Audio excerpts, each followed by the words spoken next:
warahmatullahi wabarakatuh. Halo teman-teman sejarah, kembali lagi bersama podcast Kilas Sejarah. Halo. Salam perkenalan, nama saya Indrina Septianti, selaku host dalam podcast Kilas Sejarah.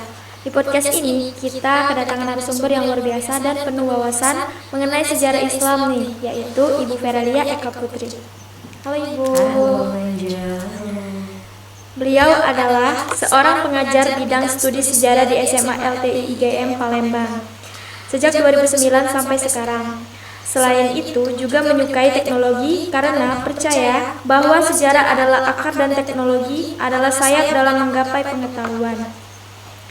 Beliau adalah lulusan S1 di Universitas Sriwijaya. Kemudian S2-nya di Universitas Sriwijaya dan mengambil program PPG di Universitas Negeri Medan. Wah, luar biasa sekali ya teman-teman. Nah teman-teman sejarah, kali ini kita akan berbincang-bincang dengan Ibu Vera mengenai topik yang akan kita bahas pada hari ini adalah dinamika Islam di Nusantara, peran ulama, transformasi, pemerintahan, dan perubahan sosial. Nah Bu, saya ingin berbincang-bincang pada Ibu tentang dinamika Islam di Nusantara nih. Bagaimana sih Bu awal mula peran Wali Songo dalam penyebaran Islam di Jawa? Iya ya, rasanya beberapa waktu lalu pernah kita bahas ya tentang penyebaran Islam di Indonesia, khususnya di Pulau Jawa.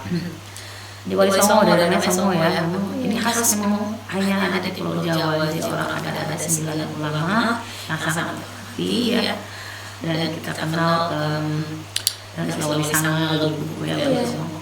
Kalau saya baca beberapa literatur ya, metode dakwahnya tuh unik-unik ya, Kreatif dan efektif.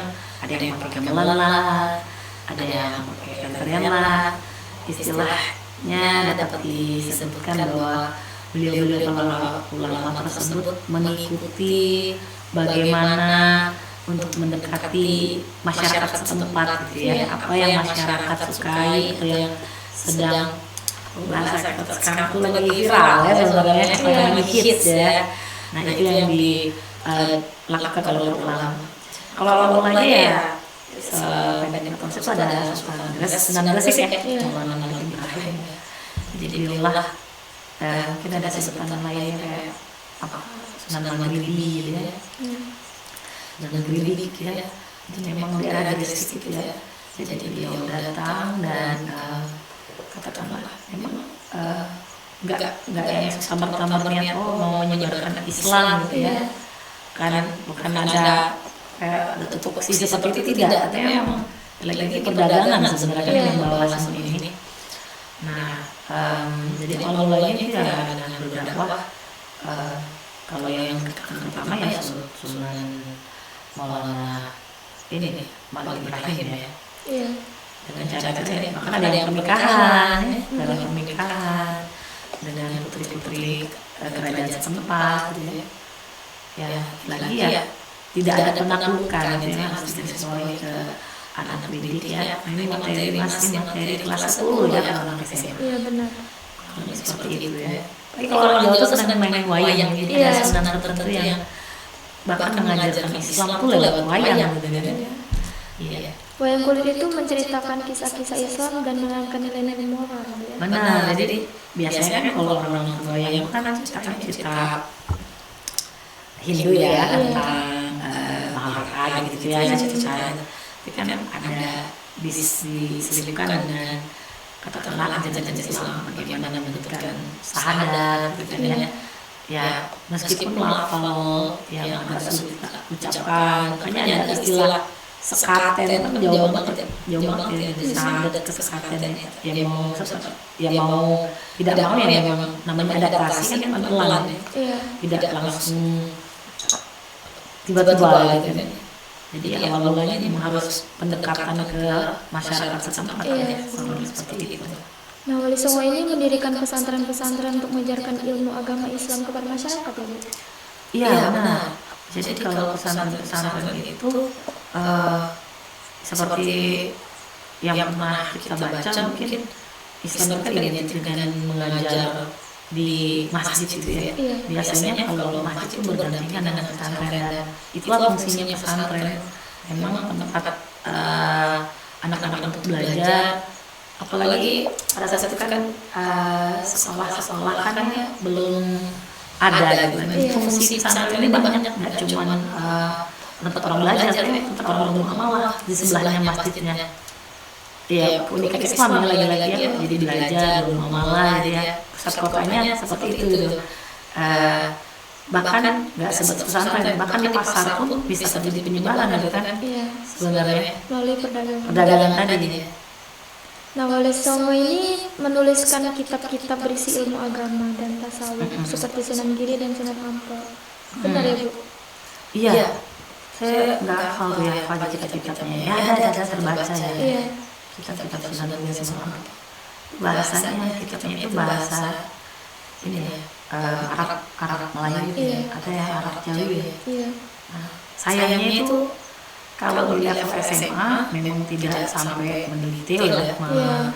mendetail membahas isi kitabnya. Mungkin kalau di level kayak Angel di perkuliahan mungkin ada kali ya, Iya. bedah bukunya kali ya, bedah kitab ada nggak sih kayak gitu? Kalau di SMA nggak ada kan? Ada, Bu. Oh ada ya kan? Saya ingat lupa kisah durasinya ada gitu dan memang susah ya. Ternyata sesusah itu membuat apa ya? Membuat sebuah kitab dan mengajarkannya ke rakyat dan Iya. hebatnya pada saat itu diterima ya, Iya. diterima dengan baik. Kalau di pelajaran Angel itu di ini, Bu, di sosiologi, di apa ya? Filologi. Filologi. Iya, untuk menerjemahkan kitab-kitab Arab Melayu. Kayaknya saya nggak dapat deh kuliah materi itu padahal sama-sama Sri kita ya. Itu perkembangan ya, perkembangan pendidikan ya. Artinya ya ada hal-hal yang harus lebih detail diajarkan dan ya itu tadi jadi gurunya lebih mumpuni mengajarkan anak didiknya tentang kitab-kitab yang berkaitan dengan bagaimana penyebaran Islam. Saya nggak dapat loh ada materi kuliah itu, kayaknya nggak ada deh. Baru kayaknya, Bu. Jadi pengen lihat, memang baru ya? Iya. Oh pantes ya, karena kayaknya nggak ada deh materi itu. Nggak Iya, sampai. kalau nggak salah itu di semester 4, Bu. Oh, Iya. ini kan kurikulum ini kan berubah juga ya, Iya. jadi merdeka ya. Iya, benar. Lebih Keren lah ya, keren banget ya. Perkembangan kurikulumnya. Iya, benar. Nah, kemudian ada Wali Songo ini sering berdialog dengan tokoh-tokoh agama nih, Bu, dan masyarakat juga untuk menjelaskan ajaran Islam dengan cara yang mudah dipahami. Benar. Jadi kalau bentuk yang mudah dipahami ya itu tadi mengikuti tradisi mereka. Iya.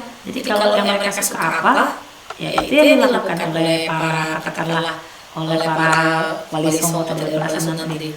Ya tergantung mana wilayah mereka lagi stay ya ibaratnya gitu. Ibaratnya kalau lagi game itu stage mana gitu yang lagi di kayak misalnya Senandung Jati lagi ada di Jakarta ya, Iya. stage di Jakarta. Tradisi apa di sana itu yang diikuti ya. Ketika Sunan Bonang, tradisi apa di sana?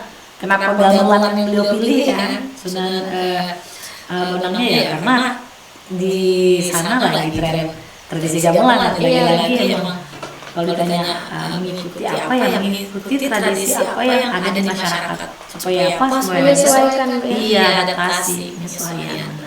Nah, berarti kontribusi Wali Songo ini dalam penyebaran Islam di Jawa tidak hanya terbatas pada metode dakwah mereka, tapi juga pada ajaran Islam yang mereka sampaikan ya, Bu. Benar. Apa ya, bisa bilang tuh para sunan tuh hebat banget ya, mereka tidak saklek ya, jadi ya nggak memaksa harus duduk di majelis kayak orang apa ya, kayak orang sedang formal gitu ya. Jadi memang lagi wayang ternyata bisa mendakwah itu lewat wayang gitu kan ya. Lagi gamelan nyanyi artinya disampaikan lewat lagu-lagu kan ya, bahkan ada lewat tari-tarian kan. Kreatif ya, Bu. Iya, sebenarnya kreatif kalau kita pikir-pikir, kalau balik lagi ke kita sebagai calon guru, ini kan calon guru ya. Iya. Artinya artinya cara sunnah, cara para bahkan ketua lewo ya, Iya. cara para lewo itu sudah luar biasa sesuai dengan kurikulum merdeka sebenarnya kan ya, menyesuaikan kebutuhan si peserta didiknya atau si yang ingin dicapai si targetnya. Merdeka belajar. Merdeka sebenarnya, nggak mesti duduk di muka kitab gitu ya. Nah itu hebat tuh yang bisa ditiru ya, mengikuti si target yang ingin diberikan ilmu gitu. Iya. Itu kalau sebelum era Wali Songo, kalau setelah era Wali Songo ya banyak ya.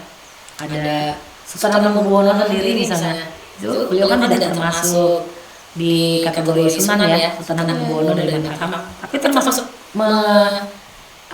menyebarkan secara luas, intens berkomunikasi dengan rakyat, mengajarkan seperti nilai Islam, tata cara wudhu, tata cara beribadah, gitu kan. Ada hal yang berubah meskipun nggak serta-merta meninggalkan tradisi Hindunya, misal kayak gunungan, itu kan pasti dibiarkan masih ada gitu kan ya.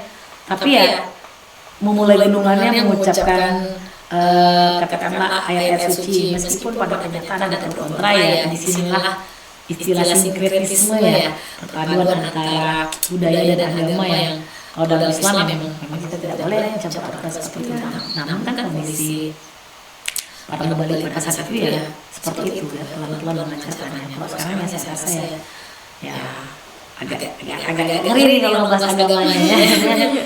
Kayak sama saja ya, nggak sampai harus dalam ya saya bahas agamanya. Nanti diseruduk nih sama orang-orangnya. Ini ngebahas tentang bagaimana ulama atau para sunan menyebarkan pada zaman dahulu. Jadi mengikuti ya, meskipun dirasa itu bid'ah salah gitu ya. Mungkin itu sekarang ya. Kata begitu ya. Nah, setiap ulama ini memiliki kisah dan perjuangannya sendiri dalam menyebarkan Islam di wilayah masing-masing ya, Bu. Benar. Jadi yang paling seru ya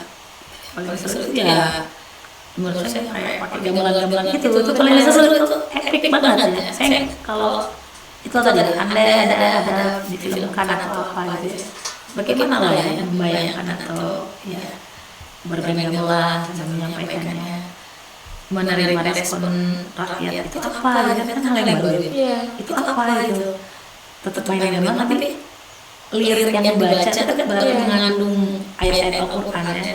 Itu pasti seru lah. Kita balik lagi ke zaman dahulu. Nah ya itu andai ada katakanlah tokoh ini ya, sinias film ini ingin mengangkatnya, saya pikir keren sekali ya. Lebih bisa menjadi sumber belajar ya, yang mengikuti kodrat zaman kan ya, mengajarkan anak dalam film ya. Kalau sekarang film-film Indonesia terbatas, baru film Bung Karno ya, sama kemarin ada perempuan berkalung sorban, itu juga contoh pesantren loh. Ada yang Ki Haji Ahmad Dahlan ya, tipis-tipis sudah mulai ada sih film Indonesia yang mengangkat peristiwa sejarah. Tapi kalau sejarah yang jadul-jadul banget dalam artian kerajaan-kerajaan banget, berat ya. Ada juga kayak Indosiar ya. Tapi kan nggak disebut rajanya secara detail ya. Yang diangkat kalau di film-film Indosiar itu ya latar kolosalnya ya. Coba kalau cerita itu menggandeng guru sejarah atau pakar sejarah ya. Jadi ceritanya bisa dicari benang merahnya ya, dicari faktanya. Tapi ya harapannya ini generasi angel lah ya, supaya bisa mengenalkan sejarah lebih lebih dekat ke target tadi ya. Sekarang mau buka buku sejarah, baca Sunan rasanya gimana lah ya. Kita ngobrol aja kalau ya ngobrolnya di depan di depan kelas gitu ya, mungkin nggak senyaman ini ya, karena cuma ngobrol-ngobrol kayak gini rasanya kayak nggak berasa kan udah berapa menit terlewati. Itu tantangan bersejarah nih ya. Karena negara yang besar itu adalah negara yang memiliki banyak sejarah. Benar, dan yang besar itu ya harus mengambil sejarahnya. Kontribusi mereka itu patut dipelajari dan diapresiasi sebagai bagian penting dari sejarah Islam Indonesia ya. Nah Bu, gimana sih intisari dari topik kita pada hari ini tentang dinamika Islam di Nusantara, peran ulama, transformasi pemerintahan dan perubahan sosial? Iya, kalau saya anggapnya ya Islam ini menjadi highlight yang luar biasa, mempengaruhi semuanya yang disebutkan tadi ya. Hal-hal yang sebelumnya tidak ada tradisi sesuai syariat, akhirnya ada di pemerintahan, mengubah sendi-sendi pemerintahan berdasarkan syariat, mengikuti khilafah.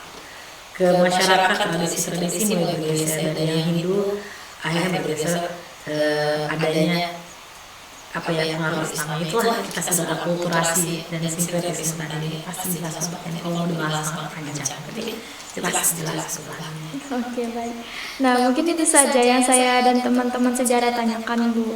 Terima kasih banyak kepada Ibu Vera Lia Eka Putri yang sudah meluangkan waktunya untuk berbagi cerita dan pengetahuannya di podcast kita hari ini tentang dinamika Islam di Nusantara, peran ulama, transformasi pemerintahan dan perubahan sosial.